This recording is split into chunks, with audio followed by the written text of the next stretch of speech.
Shalom. First and foremost, I want to give all praises, honor, and glory to Yahweh, Bahasham, Yahweh Shai, Bahasham, Racha Kodash. Double honors to the elders and the apostles of Great Millstone, and peace and blessings to the elect. And today we're going to go into the book of Song of Songs, the 5th chapter. I am come into my garden, my sister, my spouse. I have gathered my myrrh with my spice. I have eaten my honeycomb with my honey. I have drunk my wine with my milk. Eat, O friends, drink, yea, drink abundantly, O beloved.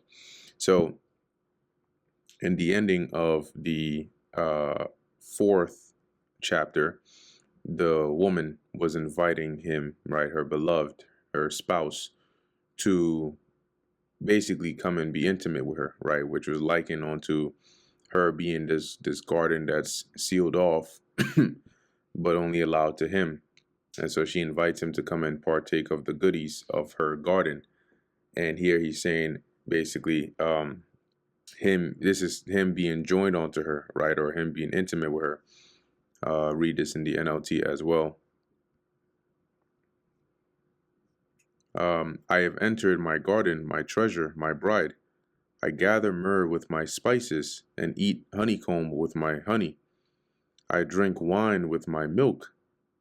And then, so that's the response, right, from the lover, right, the man.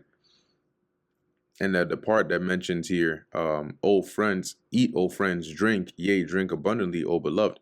Obviously, right, if this is between the man and his spouse, he's not going to be inviting his friends to come and partake of the intimacy of his spouse. So here you'll see they have it as the either here to his friends he's saying this, or this is being said by it says here, the young women of Jerusalem. O lover and beloved, eat and drink. Yes, drink deeply for your love. So it's like they're promoting the union between this man and his spouse. I sleep, but my heart waketh. It is the voice of my beloved that knocketh, saying, Open to me, my sister, my love, my dove, my undefiled. For my head is filled with dew, and my locks with the drops of the night. And so here, this is the beloved, right, calling out to her. And this is also, or this can be likened to the Lord calling out to us, right, as it's said here in the book of Revelation, the 3rd chapter. Get it real quick. All right, behold, I stand at the door and knock. And we know, it's interesting how the wording, right? But this door here is referring to, not your literal door, right, but like the door of your mind, because that's also likened onto a door, that what you give attention to is what you open the door to allow it into your mind. So behold, I stand at the door and knock. If any man hear my voice and open the door, I will come in to him and will sup with him and he with me, right? So when you go back to Song of Songs, here the lover, which is also likened to the Lord, is calling or knocking and calling out to this woman, which is also likened unto us. And it says here in verse 3, I have put off my coat. So this is her response, right? And this is like her dragging her feet, right, / making excuses. I have put off my coat. Shall I put it on? Or how shall I put it on? I have washed my my feet. How shall I defile them? So reading this in the NLT, it says, but I responded, I have taken off my robe. Shall I get dressed again? I have washed my feet. Shall I get them soiled? Right? Basically, since she'd have to get up, and then go to the door, like on the literal level, and then open the door and all that. My beloved put in his hand by the hole of the door, and my bowels were moved for him. So basically, he tried to open the door, right? My lover tried to unlatch the door, and my heart thrilled within me. And this is likened on to, like almost like one last attempt to reach out. And then what happens, right? I rose up. So by the time she actually goes to open the door, I rose up to open to my beloved, and my hands dropped with myrrh, and my fingers with sweet smelling myrrh. This is just adding, the to the richness of the the lyrics. Upon the handles of the lock, I opened to my beloved, but my beloved had withdrawn himself and was gone. My soul failed when he spake. I sought him, but I could not find him. I called him, but he gave me no answer. See, NLT, I opened to my lover, but he was gone. My heart sank. I searched for him, but I could not find him anywhere. I called to him, but there was no reply. See, so the in this case, the beloved withdrew himself, right, just like the Lord does, and so here, looking at it symbolically, if the Lord is calling out and you don't, you don't make haste, you're not quick to go and open the door, the Lord will withdraw himself. Okay, and then you're going to be seeking to him, but you're not going to get any answer, which is indicative of the state of Israel, the relationship between Israel and the Lord now. And that's why the scriptures say, let's get this real quick, in the book of Isaiah. What's that? 55:6, right? Seek ye the Lord while he may be found, call ye upon him while he is near. Because similar to how this woman's lover withdrew himself, the Lord will withdraw himself if he is knocking or he is calling and you don't go and seek him, right? And you don't open the door unto him, like we read in Revelation 3:20. He's going to withdraw himself, right? And then, as the scriptures say, right, surely thou art a God that hidest thyself. It also tells you in the book of Hebrews, right, if any man draw back, my soul shall have no pleasure in him. So, if you don't seek the Lord, and then it mentions, right, in Proverbs, then shall they seek me early, but they shall not find me. Verse 7, the watchmen that went about the city found me. They smote me, right? Because it says here, I sought him, but I could not find him. I called him, but he gave me no answer. So now she was seeking her beloved after he had withdrawn himself. And then the watchmen, as it says, that went about the city found me. They smote me, they wounded me. The keepers of the walls took away my veil from me. And the watchmen are representing the elect, Salakia, the prophets. And so them smiting and wounding is reproving, right? They basically, if she's likened here onto the elect, right, or the Israel of God here, then the watchman would be smiting her by reproving her. So it says here, verse 8, I charge you, O daughters of Jerusalem, if ye find if ye find my beloved, that ye tell him that I am sick of love. Basically, let him know that I'm sick with love, looking for him. And then this is the response. So here, like I said, they show it in the NLT, but in line with the actual story of this song, right? This love song, this love story. She's the woman is searching for her beloved who has withdrawn himself. She can't find him. The watchman, smote her, and now she is saying to the women of Jerusalem, if you find my lover, right, tell him I'm weak with love.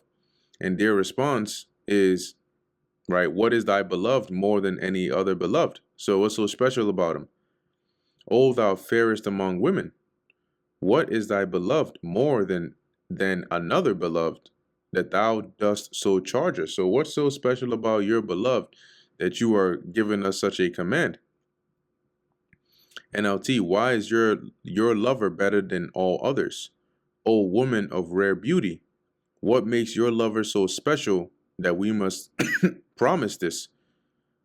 And then this is her response, right? So in here, this from like verse 10, this basically her beginning to describe the glory and the majesty of her lover, which is also likened unto the Lord.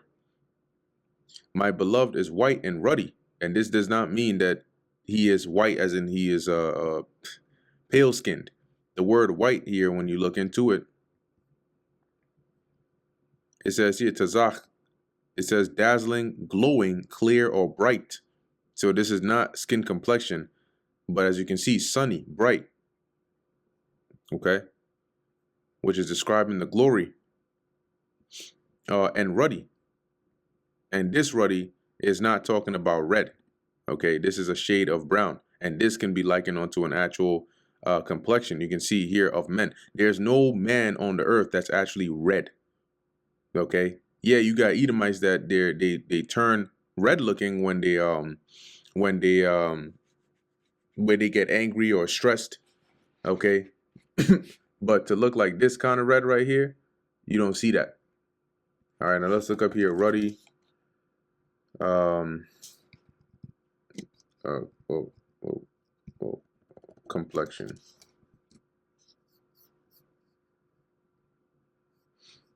That is not ruddy.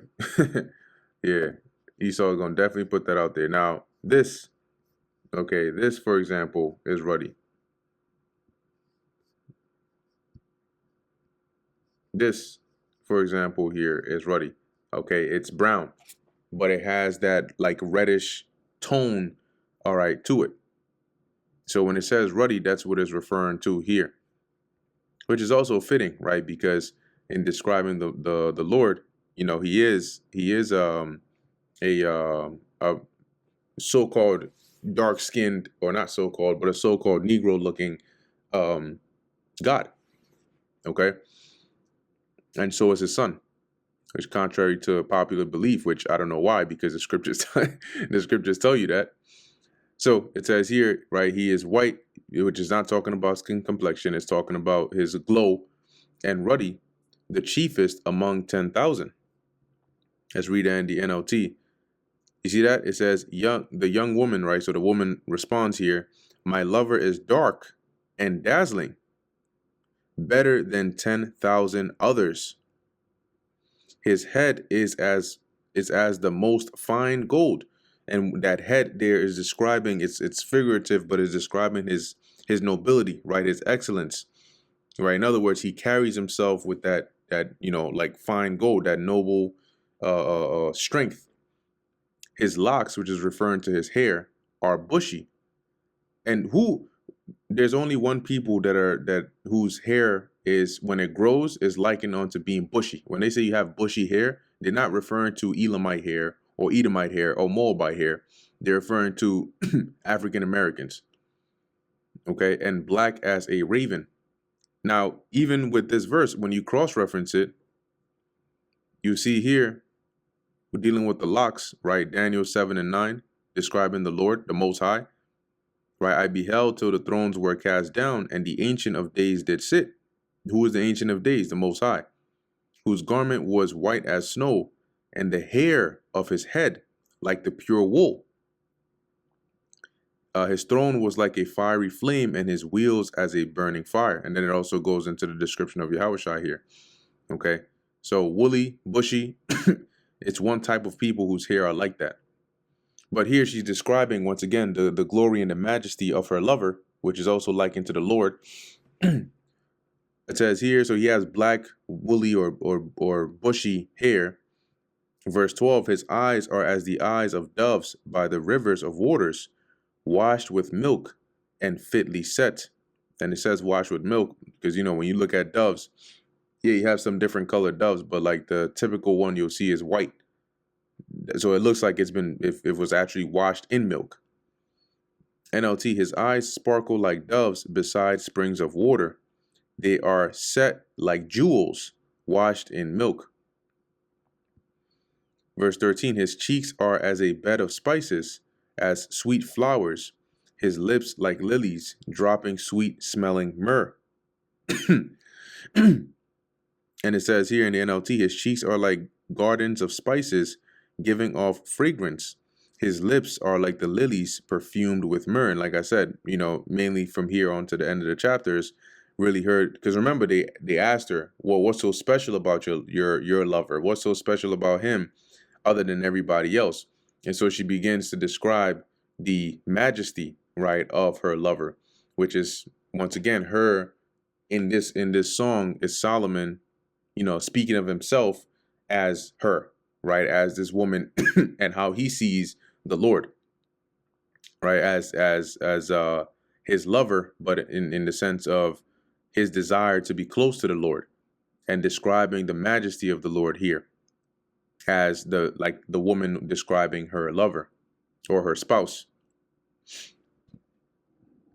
Verse 14, his hands are as gold rings set with the beryl. His belly is as bright ivory overlaid with sapphires. It says here in the NLT, his arms are like rounded bars of gold set with beryl. His body is like bright ivory, glowing with lapis lazuli. And you can look at that. It's a pretty beautiful looking material, stone, whatever you want to call it. Verse 15, his legs are as pillars of marble set upon sockets of fine gold. So it's firm. It's like marble pillars that are placed within gold sockets. His countenance is as Lebanon, excellent as the cedars. NLT, his legs are like marble pillars set in sockets of fine gold. His posture is stately, like the noble cedars of Lebanon. His mouth is most sweet, yea, he is altogether lovely. This is my beloved, and this is my friend, O daughters of Jerusalem.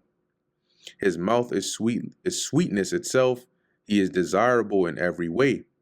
Such, O women of Jerusalem, is my lover, my friend. Right? So basically describing the unattainable, uncomparable majesty of, in this case, her lover, but really the Lord. And that brings us to the end of the book of Song of Songs, the 5th chapter. Lord willing, that was edifying to the elect. In closing, I want to give all praises, honor, and glory to Yahweh, Bahasham, Yahushai, Bahasham, Racha Kodash. Until next time, Shalom.